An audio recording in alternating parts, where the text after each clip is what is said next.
Sir ನಿಮ್ಮ ಹೆಸರು? ಆಲಿಂಗಯ್ಯ. ಏನು ಕೆಲಸ ಮಾಡೋದು? ರೈತ ಕೆಲಸ. ನಿಮ್ಮೂರು? ಆದಿನಾಯಕನಲ್ಲಿ. ನಿಮ್ಮ ಶಾಸಕರ ಬಗ್ಗೆ ನಿಮ್ಮ ಅಭಿಪ್ರಾಯ ಏನು ಹೇಳ್ತೀರಾ? ಶಾಸಕರ ಬಗ್ಗೆ ನಮಗೆ ಏನು ಇಲ್ಲಿ ಸೌಲಭ್ಯ ಏನೂ ಇಲ್ಲ ಸರ್. ಮಾಡಿಕೊಡ್ಬೇಕಾಯ್ತು, ಮಾಡ್ತಾ ಇಲ್ಲ. ಹಿಂಗೈತೆ ಪರಿಸ್ಥಿತಿ.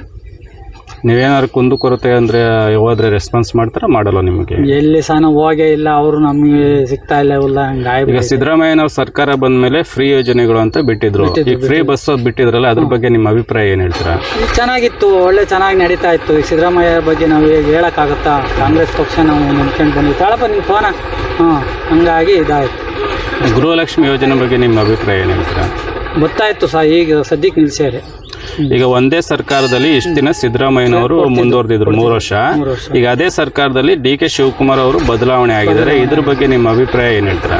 ಏನು ಸಹ ಅವರಂತೆ ಅವರು ನಡೆಸ್ಕೊಂಡು ಹೋದ್ರೆ ಏನು ತೊಂದರೆ ಏನೂ ಇಲ್ಲ. ಅವ್ರು ನಡೆಸ್ಕೊಂಡು ಹೋಗ್ಬೇಕಷ್ಟೇ. DK ಅವರು ನಡೆಸ್ಕೊಂಡು ಹೋಗ್ಬೇಕು. ಒಟ್ಟಿನಲ್ಲಿ ಸರ್ಕಾರ ಬಂದ ಮೇಲೆ ನಿಮ್ಮ ಊರ ಕಡೆ ಏನಾದ್ರು ಅಭಿವೃದ್ಧಿ ಆಗಿದೆಯಾ, ಆಗಿಲ್ಲ ಅಂತ? ಏನೂ ಆಗಿಲ್ಲ ಸರ್. ಏನಾಗಿಲ್ಲ ಅಂತ ಹೇಳ್ತೀರಾ? 10 ಪೈಸದ್ದು ಇಲ್ಲ. ಒಟ್ಟಿನಲ್ಲಿ ನಿಮ್ಮ ಊರ ಕಡೆ ಬಂದಿದ್ದಾರಾ, ಬಂದಿಲ್ವಾ? ಬಂದಿಲ್ಲ ಸರ್, ಯಾರು ಬಂದಿಲ್ಲ. ಯಾಕೊಂದು ಕೊರತೆ ಏನು ಅಂತ ಪರಿಸ್ಥಿತಿ. ನೀರಿನ ವ್ಯವಸ್ಥೆ, ಬಸ್ಸಿನ ವ್ಯವಸ್ಥೆ ಎಲ್ಲ ಹೇಗಿದೆ? ಬಸ್ಸಿನ ವ್ಯವಸ್ಥೆ ಇದೆ, ಬಸ್ ಬರ್ತಾ ಇದೆ, ಹೋಗ್ತಾ ಇದೆ, ಅದೇನು ತೊಂದರೆ ಏನಿಲ್ಲ. ಹಿಂಗಾಗಿದೆ. ಒಟ್ಟಿನಲ್ಲಿ ಸರ್ಕಾರ ಬಂದ ಮೇಲೆ ನಿಮ್ಮ ಊರ ಕಡೆ ಯಾವುದೇ ಥರದ ಅಭಿವೃದ್ಧಿ ಆಗಿಲ್ಲ ಅಂತ ನೀವು ಹೇಳ್ತೀರಾ? ಆಗಿಲ್ಲ. ನೀವೇನಾದ್ರು ಕುಂದು ಕೊರತೆ ಅಂತ ಅಂದರೆ ಯಾವುದೇ ಥರದ ರೆಸ್ಪಾನ್ಸ್ ಮಾಡಲ್ಲ? ರೆಸ್ಪಾನ್ಸ್ ಮಾಡೇ ಇಲ್ಲ. ಮತ್ತೆ ತಾಲೂಕು ಆಫೀಸ್ಗಳಲ್ಲಾಗಲಿ ಏನೇ ಕೆಲಸಗಳು ಆಗಬೇಕು ಅಂತ ಏನು ಕೆಲಸನೂ ಆಗಲ್ಲ ಸರ್. ಎಲ್ಲ ಲಂಚ ಕೊಟ್ಟರೆ ಆಗೋದು.